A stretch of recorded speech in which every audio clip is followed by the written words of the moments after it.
긴급경보 슈퍼 태풍 21호. 한반도 직진 진출. 안녕하세요 여러분.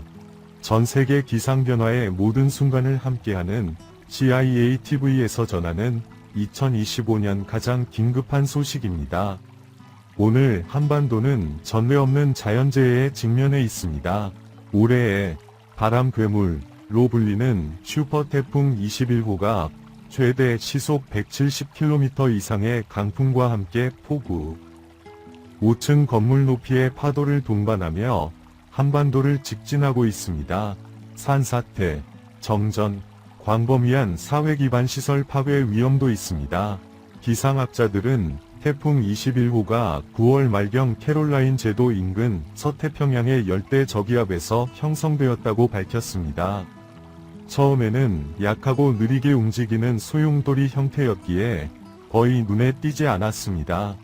하지만 불과 72시간 만에 태풍은 폭발적으로 성장하여 평균 기온보다 1.5도 높은 해수면의 열을 흡수하고 국제적으로 가장 높은 등급인 5등급 슈퍼태풍으로 발달했습니다.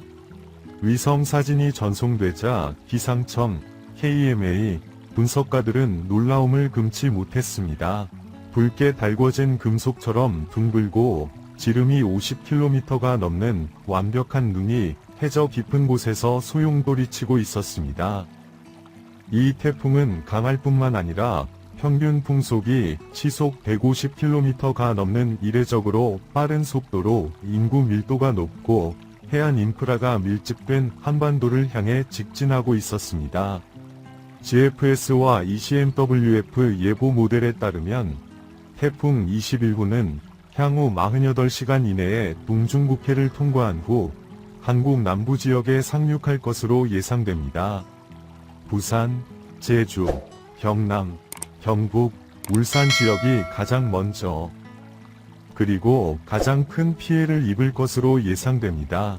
현재 한국 정부는 재난경보 단계를 최고 수준으로 격상하여 5만 명이 넘는 구조대원과 해군 및 소방대를 동원하고 저지대와 해안 지역에 긴급 대피령을 내렸습니다. 한국에서 두 번째로 큰 항구 도시인 부산에서는 수만 명의 주민들이 집을 떠나 주민센터와 스포츠홀에서 대피하도록 요청받았습니다. 선박들은 정박하거나 안전한 항구로 이동했으며 일부 저지대에서는 지하철 운행이 일시적으로 중단되었습니다. 우리는 30년 만에 한국을 강타한 가장 강력한 폭풍 중 하나를 목격하고 있습니다. 기상학자들은 강풍이 현재 수준을 유지한다면 태풍 21호가 2003년 100명 이상이 사망하고 수천 채의 가옥이 휩쓸려간 슈퍼 태풍 매미와 유사한 피해를 입힐 수 있다고 경고합니다. 제주도에는 비가 거세게 내리기 시작했습니다. 바람이 휘몰아치고 양철 지붕이 흔들리고 있습니다.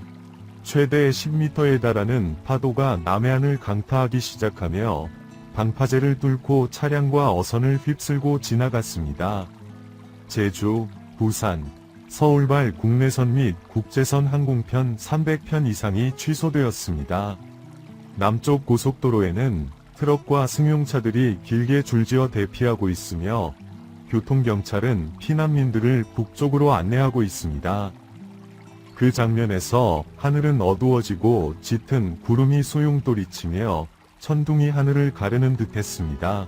온 세상이 자연의 가장 강력한 강타에 대비하는 듯했습니다. 전문가들은 경남과 경북이 산악지형과 계곡이 뒤섞여 있어 돌발 홍수와 산사태 발생 위험이 가장 높은 지역이라고 지적했습니다. 많은 주택지역이 산비탈 근처에 위치해 있으며 24시간 동안 500mm가 넘는 강수량이 예상됩니다. 이는 콘크리트 도로를 휩쓸어 갈 정도의 강수량입니다.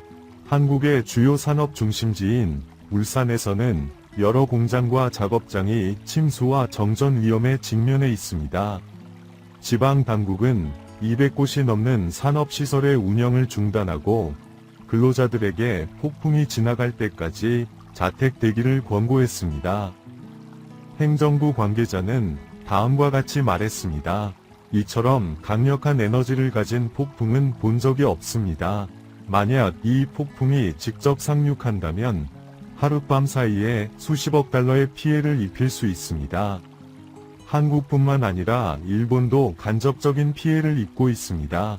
규슈와 오키나와에서는 9에서 10레벨의 강풍과 함께 이틀간 폭우가 내렸습니다. 전일본 공수 ANA와 일본항공 JAL은 수백 편이 항공편을 취소했고 일부 지역에서는 신칸센 고속철도 운행이 중단되었습니다. 북한은 북부 지역에도 비상경보를 발령했습니다. 국영 언론에 따르면 북한 정부는 황해도와 함경도 등 눈이 많고 기반시설이 취약한 해안 지역에 방제군을 배치했습니다. 제방이 약해 며칠 동안만 폭우가 내려도 심각한 홍수가 발생하여 농작물과 수백만 명의 생명을 위협할 수 있습니다. 기상학자들은 태풍 21호의 중심 기압이 905 헥토파스칼로 떨어졌다고 밝혔습니다. 이는 2013년 하이안이나 2020년 고니와 같은 재난을 초래했던 초대형 태풍과 같은 초저기압 수준입니다. 태풍 순환 직경은 1200km가 넘으며 일본 남부 지역과 한반도 거의 전역을 덮고 있습니다. 이 폭풍은 시속 35에서 40km 위 속도로 북북동쪽으로 이동하고 있으며 10월 6일 밤 상륙할 것으로 예상됩니다. 시속 170km가 넘는 강풍이 지속되면서 지붕이 날아가고 전봇대가 부러지며 큰 나무가 뿌리째 뽑힐 수 있습니다. ECMWF 모델링 시스템에 따르면 강풍은 내륙 200km까지 확장될 수 있어 서울에서도 강풍과 폭우를 느낄 수 있습니다. 어젯밤 대통령은 국가재난대응센터 긴급회의를 소집하고 모든 지자체에 조기 경보 시스템을 가동하고 3,000개의 임시 대피소를 설치할 것을 요청했습니다. KBS와 YTN은 주민과 관광객에게 상황을 알리기 위해 한국어, 영어, 중국어 등 3개 언어로 지속적으로 안내 방송을 하고 있습니다. 서울에서는 상류에서 불어오는 비로 인한 수위 상승을 막기 위해 한강변 지역에 임시 바리케이드가 설치되었습니다. 학교, 공원, 야외 놀이터는 추후 공지가 있을 때까지 폐쇄됩니다. X, 트위터와 인스타그램에서는 샵TYPHON1과 샵KOREASTORM202라는 키워드가 전 세계적으로 화제가 되고 있습니다. 수백만 명의 사람들이 어두컴컴한 하늘, 거센 파도, 그리고 거리를 휘몰아치는 바람의 이미지를 공유했습니다. 제주도의 한 주민은 다음과 같이 글을 남겼습니다. 우리는 모든 창문을 닫고 물과 식량을 비축했습니다. 바람은 마치 수천 명이 비명처럼 울부짖고 있습니다. 안전하시길 바랍니다. 한편 해외의 많은 교민들은 가족에 대한 걱정을 표하고 기도를 보내며 태풍으로 심각한 피해가 발생할 경우 국제사회에 인도적 지원을 제공할 준비를 해줄 것을 촉구했습니다. 아시아재난관리센터 ADRC 위 분석에 따르면 태풍 21이 현재 강도로 상륙할 경우 한국의 경제적 손실은 40억 달러를 초과할 수 있으며 인명과 재산 피해는 말할 것도 없습니다. 전문가들은 다음과 같이 경고합니다. 극심한 폭우로 15개 이상의 도시에 홍수가 발생할 수 있습니다. 산사태로 고속도로와 KTX 고속철도가 위협받고 있습니다. 전국 전력망이 며칠 동안 마비될 수 있습니다. 최악의 시나리오는 태풍이 본토에 상륙했을 때 약화되지 않고 북쪽에서 불어오는 차가운 기단과 합쳐져 이중 소용돌이를 형성하는 것입니다. 이는 매우 드물지만 파괴적인 현상입니다. 심각한 상황에도 불구하고 한국인들은 침착함을 유지하고 단결하고 있습니다. 각 지역과 각 가정은 서로 돕고 음식을 나누고 집을 지탱하고 있습니다.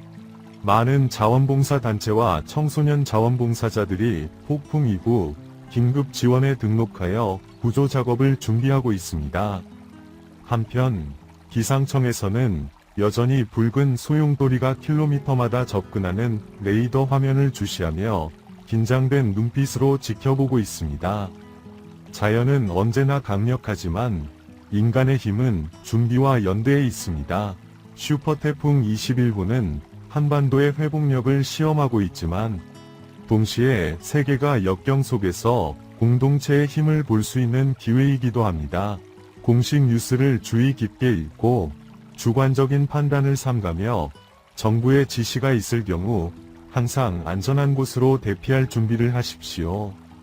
폭풍우가 지나간 후 평화가 찾아오기를, 그리고 폭풍우가 지나간 후 굳건한 북한의 내일의 새벽이 밝아오기를 바랍니다.